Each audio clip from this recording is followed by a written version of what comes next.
سيدنا عيسى بيجي للعمر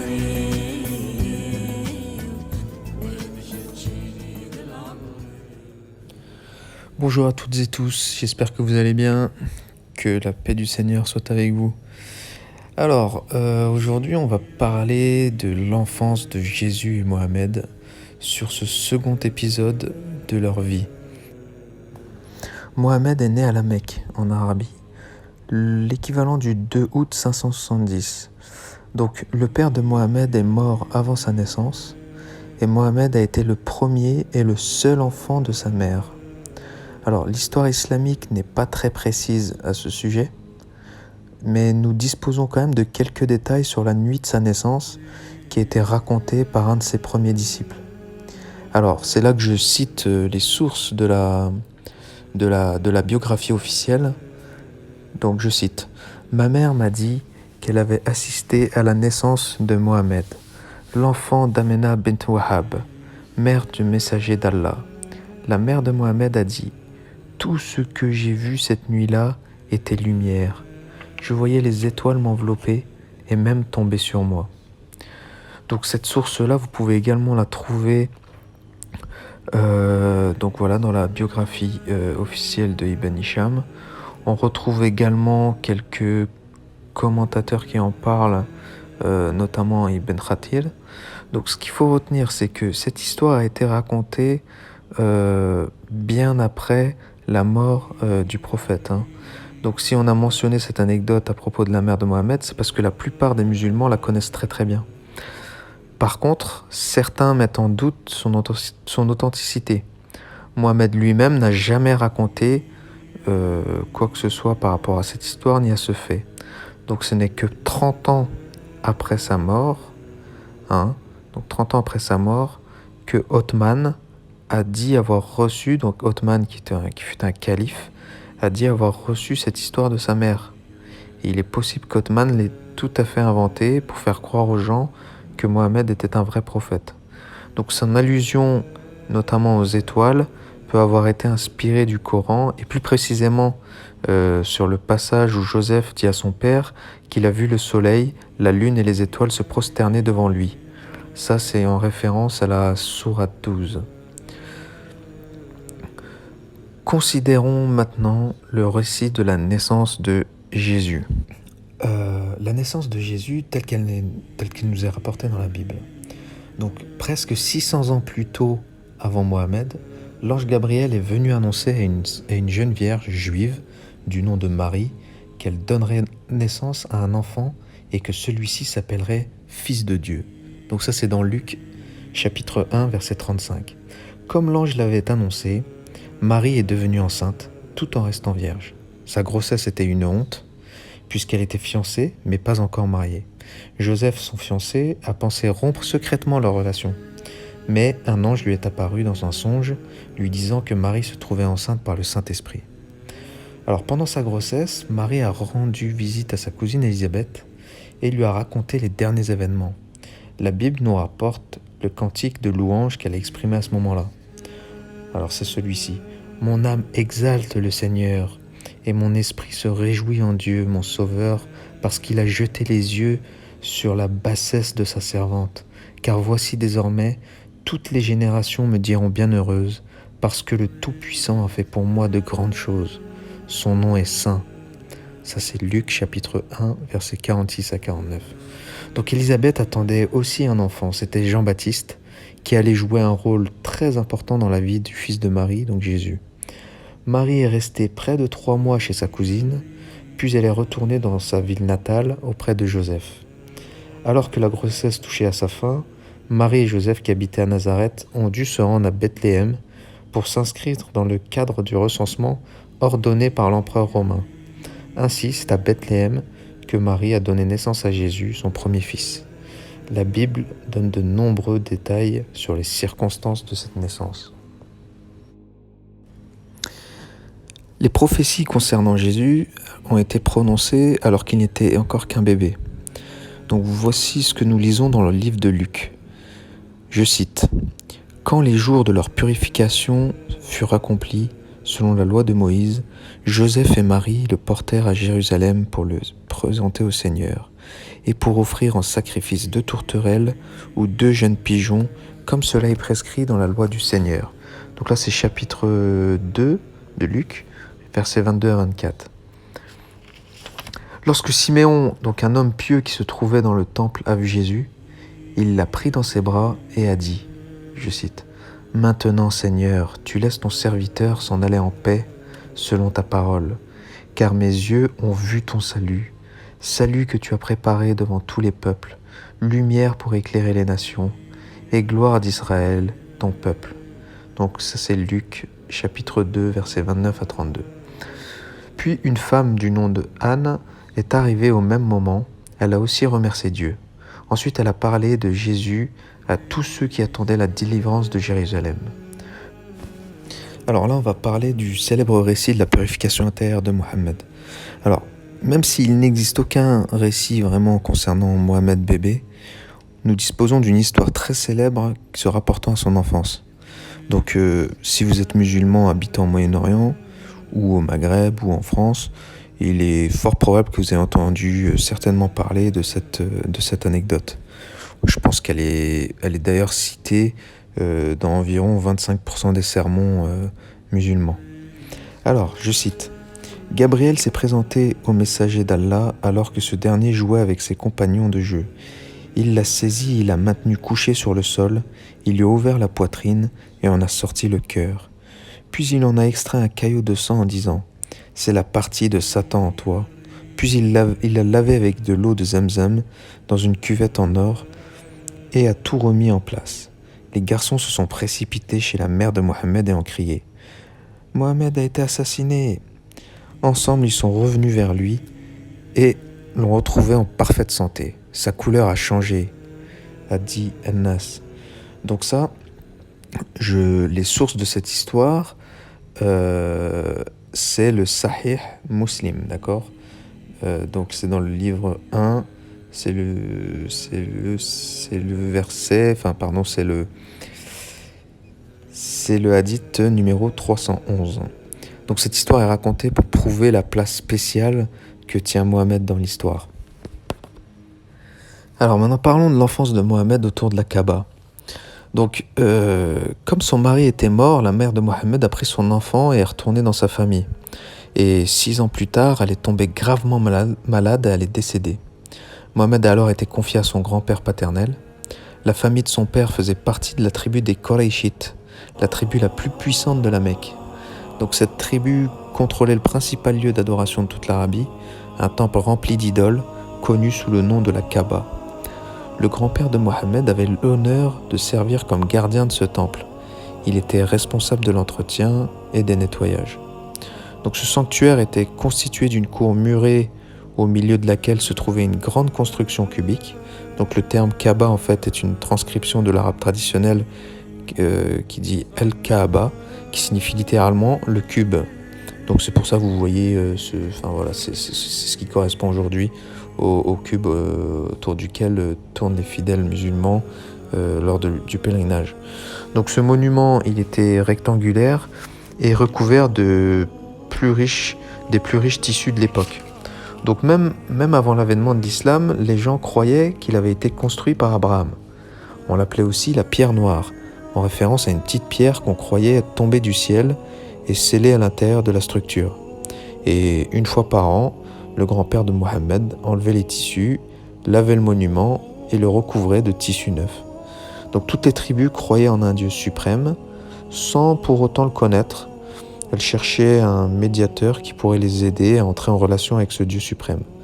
Dans leurs recherches, elles ont confectionné différentes sortes d'idoles. Voici ce que le Coran dit à ce sujet. Donc là, c'est la sourate 39, verset 3. Ceux qui prennent des maîtres en dehors d'Allah disent « Nous ne les adorons que pour qu'ils nous rapprochent d'Allah. » Ça, c'est pour témoigner de ce que disaient les gens avant. Donc, chaque tribu avait sa propre idole. Le fait de tourner autour de la pierre noire faisait également partie de leur rituel d'adoration. Donc, c'est pas du tout... donc, c'était bien pré-islamique, le rituel autour de la pierre noire. Toutefois, elle ne considérait pas cette pierre comme une représentation du Dieu suprême. Chaque tribu avait aussi ses propres traditions quant au pèlerinage annuel. Donc ainsi, il y avait toujours au moins une tribu en pèlerinage à la Kaaba. Les gens apportaient des offrandes volontaires sous forme d'argent, de nourriture et également d'animaux, dont s'occupaient les gardiens du sanctuaire de la tribu des Qurayshites. Donc c'était eux qui étaient vraiment les responsables de tout ça. Lorsqu'il était enfant, Mohamed est souvent venu voir la Kaaba avec son grand-père et également d'autres membres de la famille. Et ça faisait depuis des générations que sa famille s'occupait de l'entretien de ce temple, alors que Mohamed était encore un jeune garçon. Malheureusement, son grand-père est mort. Donc l'entretien du sanctuaire et la garde de Mohamed ont été confiés à l'un de ses fils, qui s'appelle Abu Talib. Abu Talib, pardon. Donc c'est ainsi que Mohamed est allé habiter chez son oncle et chez ses cousins. Il continuait à passer du temps près de la Kaaba. Il observait les gens se prosterner devant les idoles. Il voyait aussi les commerçants faire des affaires en vendant des statues qu'ils avaient fabriquées. Donc toutes ces expériences ont fortement influencé le jeune homme qu'il était. Il a juré qu'une fois adulte, il ne se prosternerait jamais devant les idoles qui existaient à la Mecque et en Arabie à cette époque. Donc ça, c'est pareil, c'est tiré de l'encyclopédie de l'histoire officielle islamique. Donc nous voyons donc que la religion de son peuple a profondément marqué Mohamed.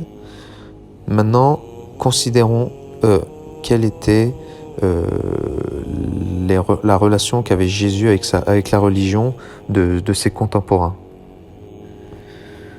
Donc là, on va parler de Jésus, comment il vivait, lui. Donc on a vu que Mohamed, lui, comment il considérait ses contemporains en parlant des idoles, en parlant du polythéisme, etc. Voyons maintenant comment Jésus a considéré la religion de ses contemporains. Donc après le recensement, Joseph et Marie n'ont pas pu retourner à Nazareth, leur ville natale. En effet, tandis qu'ils étaient à Bethléem, des savants d'Orient ont vu une nouvelle étoile et ont compris qu'elle indiquait la naissance tant attendue du roi des Juifs. Donc en l'occurrence, Jésus. Ils sont allés voir le roi Hérode à Jérusalem et ils lui ont demandé où il pourrait trouver ce nouveau roi. Hérode, qui n'était pas juif mais qui avait été nommé gouverneur par Rome, n'appréciait pas du tout d'avoir un concurrent potentiel. Donc il a fait venir les docteurs de la loi du peuple juif et il leur a demandé ce qu'annonçaient ces écritures. Donc ceux-ci lui ont répondu que le roi promis devait naître à Bethléem. Donc ça, vous pouvez le trouver dans Matthieu chapitre 2 verset 5. Sur ce, donc le roi Hérode a dit aux savants d'aller voir l'enfant et de revenir ensuite pour l'informer. Donc ces hommes ont trouvé Jésus, mais ils ne sont pas revenus en parler à Hérode. Et lorsqu'Hérode a compris qu'il avait été trompé, il s'est mis en colère et il a ordonné qu'on tue tous les garçons de moins de 2 ans à Bethléem et dans les environs. Donc Jésus aussi en fait aurait pu être tué. Cependant, un ange est apparu à Joseph et il lui a dit d'emmener sa famille en Égypte. Donc c'est après la mort d'Hérode que Joseph et Marie ainsi que Jésus sont rentrés à Nazareth. Ce qu'il faut savoir également, c'est que chaque année, Joseph, Marie et Jésus se rendaient à Jérusalem pour la Pâque. Donc la Bible dit d'ailleurs que Jésus avait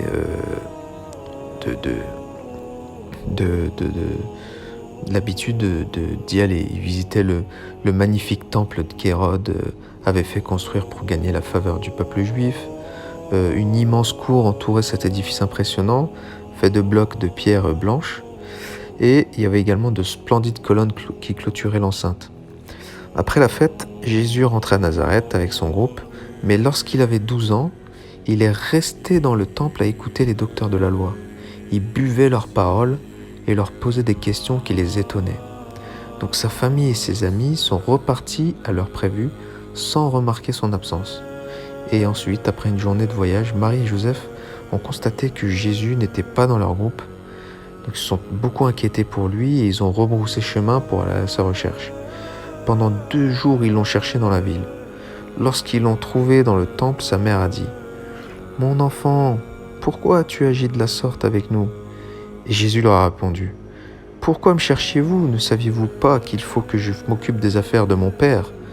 Donc ça fait référence à l'évangile de Luc, chapitre 2, versets 48 et 49. Donc c'est là qu'on voit en fait que Jésus a été attiré au temple, alors que Mohamed, lui, avait été déçu de ce qu'il voyait à la Kaaba. Donc, on voit un Jésus qui, lui, est juif et adopte les rites et les croyances de ses contemporains. Et on a un Mohamed, qui, lui, est totalement en rupture avec la religion de sa tribu. Alors maintenant, parlons de la prophétie qu'un moine a fait sur Mohamed. En fait, l'oncle de Mohamed, Abu Talib, voyageait partout et très souvent avec les caravanes de marchands de la Mecque. À 12 ans, Mohamed l'a accompagné jusqu'en Syrie. Là, ils sont passés devant la cellule d'un moine nommé Bahira. Donc, ce moine faisait partie de la secte des Nestoriens, c'est-à-dire qu'il se disait chrétien, mais bon, qu'il niait que Jésus était le Fils de Dieu. À cette époque, en fait, en Arabie, la plupart des gens qui se réclamaient du christianisme étaient des Nestoriens ou des Ébionites. En fait, c'est d'autres sectes qui sont issues du christianisme. Mais ces deux groupes niaient que Jésus était le Fils de Dieu. Tous les deux, ils niaient vraiment le fait que Jésus était le Fils de Dieu. Donc lorsque, selon historique islamique, la caravane est arrivée chez ce moine, il les a invités à manger. Et donc ce moine était très intéressé par Mohammed et lui a posé quelques questions. Il a dit alors que les réponses de Mohammed correspondaient exactement à ce que ses livres disaient d'un prophète à venir. Ensuite, il a cherché un signe entre ses épaules et lorsqu'il l'a trouvé, il a dit à l'oncle de Mohammed, je cite, « Voyez, cet enfant sera le dernier prophète de notre monde, c'est le sceau des prophètes. » Puis, il l'a averti. N'en parlez surtout pas aux Juifs et ne leur faites pas voir cette tache de naissance sur son épaule. S'ils la trouvent, ils essaieront de le tuer. Alors tout ce que je viens de dire là, on le trouve dans la Sira, bien sûr, de Ibn Hisham,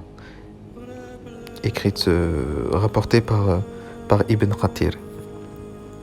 Donc ce récit correspond à ce que l'histoire islamique dit de cette anecdote. Cependant, il y a un gros problème du point de vue historique, car nous possédons des écrits sur les croyances des Nestoriens et des Ébionites, mais nous ne possédons aucune preuve qu'ils attendaient un autre prophète. Alors, on va conclure du coup sur cet épisode de l'enfance de Jésus et Mohammed. Donc, qu'apprenons-nous de l'enfance de Jésus et de celle de Mohammed ? Donc, la religion de leur époque a tenu une place importante dans leur enfance à chacun. Ça, c'est clair. Il y a une claire similitude entre les deux personnes à ce niveau-là. Et ils ont tous les deux passé du temps dans les lieux d'adoration de leur région, que ce soit Mohammed à la Kaaba et Jésus au temple. Donc tous deux savaient aussi que des prophéties avaient été annoncées à leur sujet. Alors que Jésus a embrassé la foi de son peuple, Mohammed, lui, a commencé à remettre en question l'idolâtrie que pratiquaient ses contemporains. Donc voilà un peu dans quel contexte ils ont commencé chacun leur vie publique.